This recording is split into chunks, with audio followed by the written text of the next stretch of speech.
Hello and welcome to my art studio. Today we are going to be looking at how to paint white roses, because very often if we're painting white flowers in general, we just go straight for the white paint, don't we? But I'm going to show you how to make a more dynamic white flower using the colour wheel. So that's what we're going to be doing in today's video. Also, if you like painting and art and you really want to see a big improvement in your skills, I have just a thing for you. I've created a free workshop, and I say workshop, it's like an experience with a workbook to download that goes along with the lesson, and it really dives into how you can see real fast improvement in your artwork. And together we go through the steps that I actually went through years ago to really see that incredible fast improvement in my artwork. So if that sounds good, I will pop a link to that class in the description box, and also down below in the comment section I will just pin the link. So go check that out if you want to see improvement in your art skills. For now, let's dive into how to paint white flowers. So first of all, we're going to have a look at a rose before we even begin to think about painting it. Now, one of the first mistakes I see a lot of beginner artists make is not using a reference, and unless you've been painting roses for 10 years already, I want you to use a reference. Without a reference, it's almost impossible to create a really realistic looking rose, unless you have a photographic memory, which I am not blessed with. So what we're going to do first is just look at the rose. Now I'm going to just like hold it up to the camera, I'm just going to refocus it, and I want you to just look at the colours more than anything. Now just look at those colours. How much white can you really see? I just want to test your perception. I mean, you can see the canvas in the background that's truly white. Is the rose really white? And how many areas of white can you see? Because I'm actually not seeing that much true white. I can see a lot of yellows, a lot of blues, greens. So that's the first lesson, is having a look at a rose and really learning about what the colour story is around that rose. I mean, this literally goes for all white flowers, not just white roses. Any white that you are trying to capture can be a multitude of different versions of white, all with a certain colour bias somewhere on the colour wheel. So you can see like this one is slightly cream, slightly yellow, so we'd say that this has like more of a yellow bias towards there. But it could be any colour, like purples, greens, especially warm colours like reds. So what we're going to do, we're going to have a little play with colours today and kind of make up some little colour palettes that you can use the next time that you paint a white flower. So before we go into the painting, I do just want to say there isn't a right or wrong way to do this. It's all about experimentation and finding out what works for you and what you enjoy doing. I'm just going to share today what's worked for me.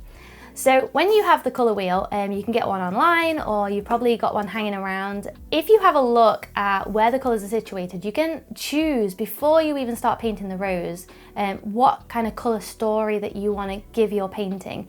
It also really helps that the reference you are using sits in that colour wheel somewhere. So as we've already discussed, I feel like my rose kind of sits in the yellow aspect, but I mean, it depends. A lot of the white roses almost have like a pinky peachy feel to them, and so just have a look at all greens. A lot of them have this green colour as well, so have a look at the reference you are using.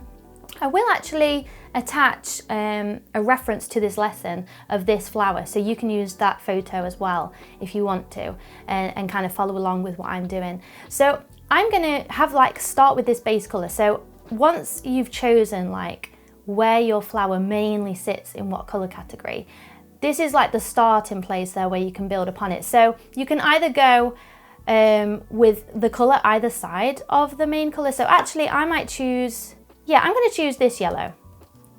This is more of a yellow ochre. This is more of like a cad yellow, slightly going into lemon. So I'm going to choose this yellow.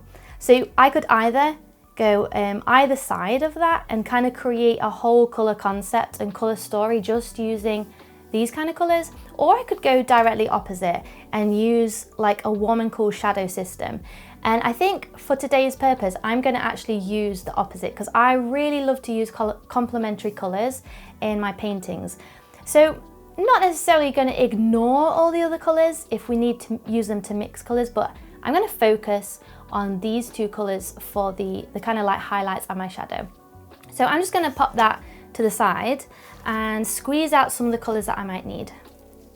So of course I'm going to need to use some yellow, and I think I'm going to add a little bit of green as well, because I can definitely see some of those petals have a bit of a greeny tinge.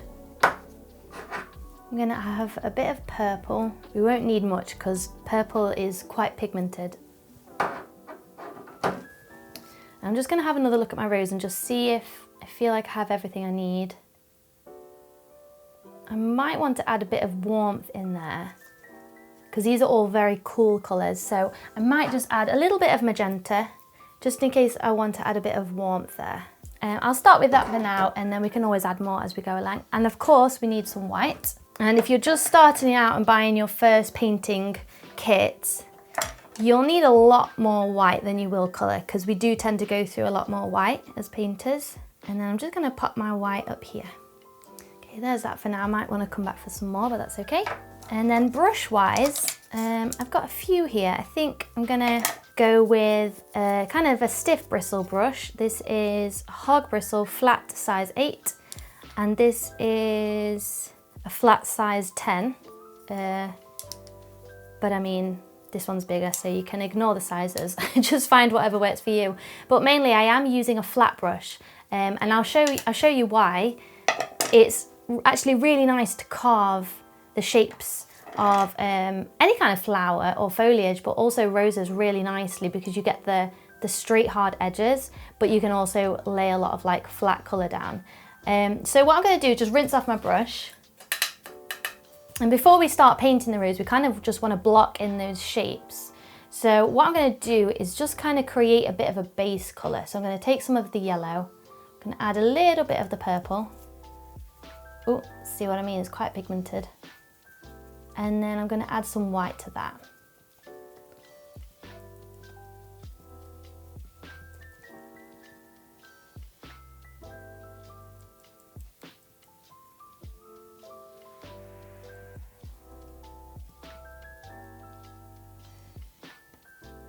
So here what I've done is I've started with my first colour, which was yellow, added a little bit of the complementary colour, which means the opposite colour on the colour wheel, because ultimately it dulls it down. You can see that it's kind of like taken that yellow bite out of the paint, just dulls it slightly. And then I'm going to use that to kind of, in fact I may just add a little bit of green into that. As I'm looking at my rose, I feel like my rose is slightly more greeny. So then taking this, I'm just going to sketch out kind of like the shape of the rose.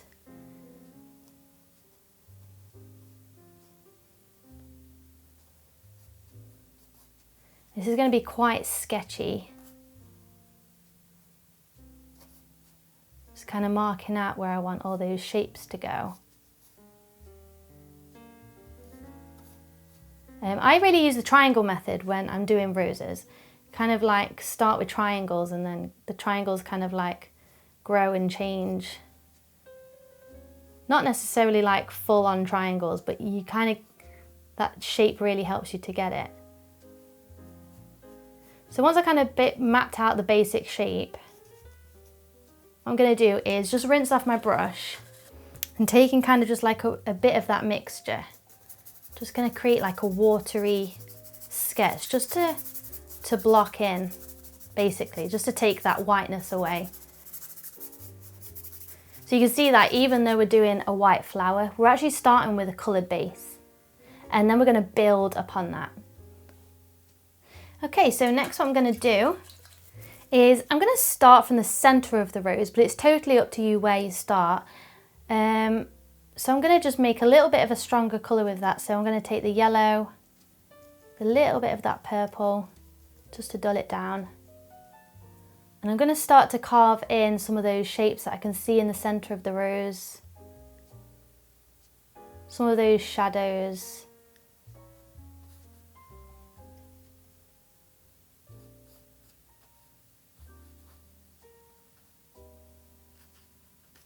And I do like to start with the shadows first.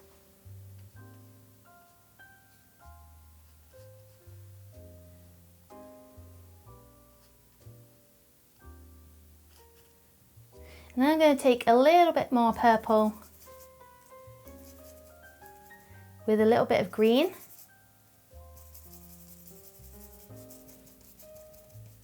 Till I get this really nice shadow colour. Now this is going to be the opposite on the colour wheel. So we've kind of got our warm yellowy tones, and then we're going to use this for the shadow, which is more of like a purpley tinge. And then I'm going to start to pop that in some of those shadows that I can see.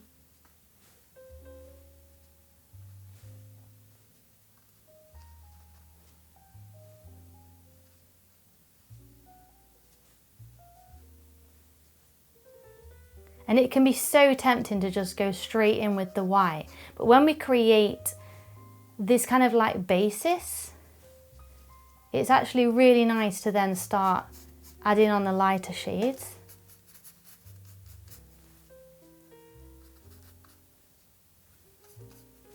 In fact, I might add just a little bit of white to that more shadowy colour and start to build up some of these shadowy petals. So we talk about warm and cool light a lot in painting. All that really means is, you know how when it's on a sunny day everything looks a little bit orangey, and then the shadows things can look a bit more bluey. And that's all we're really doing here, is we're looking at where the light hits. Where the light hits, it's usually warmer, and on the shadow side it's usually cooler. So we can look at the warm and cool colours, which when we look at a colour wheel, I mean, use your intuition, there's no rules here, but I would say the warm colours kind of sit above this line. So you can use a mixture of a warm and a cool colour to make up the highlights and the shadows of a rose. Or any white flower. I'd say this works for literally like all flowers, all white flowers.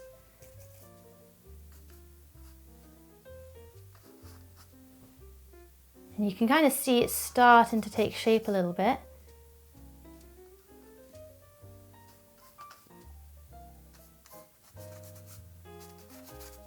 And then I usually start to refine it a little bit more at this point. I might put that bigger brush down, take a little bit of a smaller brush. And then what I'm going to do is kind of recreate these, but make them a little bit lighter. So this is where we take a little bit more of the white. Now I still don't want you to use pure white at this point. I just want you to, it's just like an off-white that we're going to use for the highlights. Now when we look at the reference, I want you to squint and have a look. Where are those lighter moments of the rose? And then I want you to paint those in. And I'm going to use quite textured paint here to really start to bring a little bit of life to this.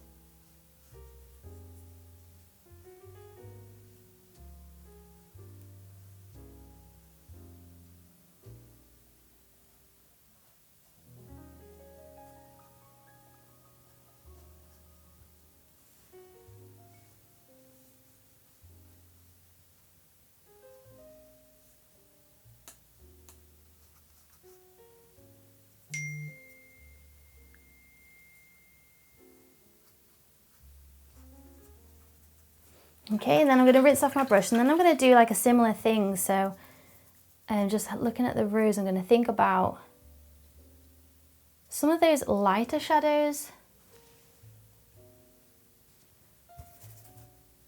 So I'm going to mix my purple, yellow with a bit of green, and then I'm going to add a fair bit of white to that so that we've got kind of like a highlight, but a cool highlight. It's fairly light in value, but it's not as vibrant as the yellow.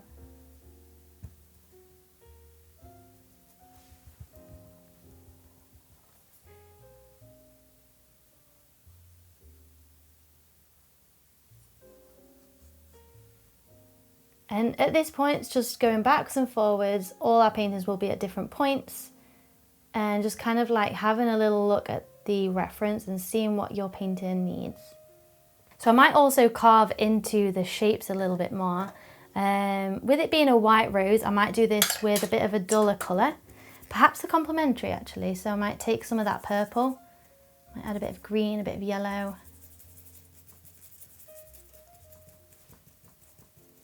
And I might use that darkness just to really pull in some of those shapes and bring back those shapes of the rose.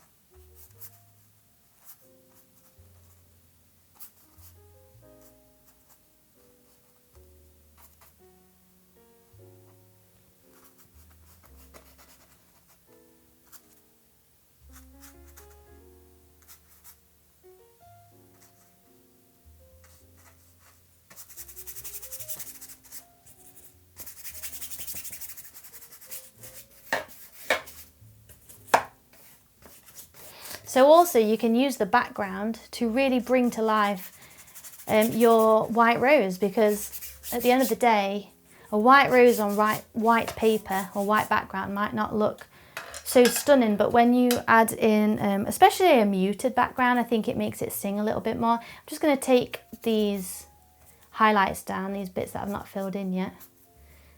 And what I might do as well is just really bring in some of those textural qualities on the petals.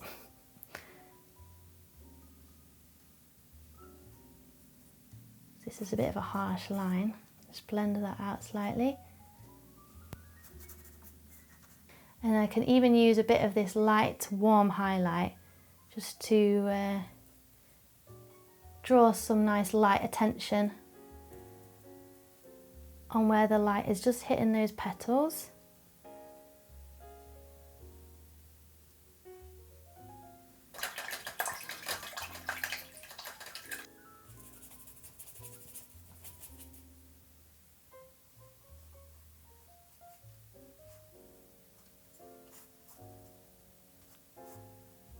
And then, I don't know, I'm just playing now. But hopefully that gives you a little bit of a sense of how you can use complementary colours to create a white rose. Now at this point, it's probably still looking a little bit yellow, so we can even probably go in with a little bit more white. So if you mix a bit of the yellow and the purple together with lots of white, you still get this, like, it's still just enough white, but it will literally look pretty much white. And you can go on and add these layers over and over till you feel like you have basically captured the essence of a rose. So it's definitely worth noting that when we say white flowers, there's not many flowers that are actually a true white. And when you feel like your painting is nearly finished, you can go ahead and take a tiny bit of white straight from the tube, yep. Choose 1 to 3 points on the rose. I'm just going to choose one where the light is really hitting and just add a dash of that. And then that gives you the whole spectrum of all the different lights. So I hope that was enjoyable to watch it. Obviously it's a very quick sketch. It's not ever going to be a masterpiece, but I just wanted to break down how I would approach painting a white rose with the colour wheel. And yeah, I hope that that was interesting for you. So I really hope that you enjoyed that video. Maybe it gave you a little bit of a fresh perspective on how to paint white flowers. Let me know in the comments any tips or tricks that have really helped you with your white flowers as well. As I mentioned before, if you are interested in seeing really fast progress in your artwork and improvement, just head to the link in the description box, or I'll also pin it to the comments, to a free workshop that will really help you have a plan of how to progress in your artwork. So thank you so much for watching this video. Remember to hit subscribe and hit the notification bell if you would like to be notified every time I post a new video, just to make sure that you don't miss anything new. And have a beautiful day wherever you are. Bye!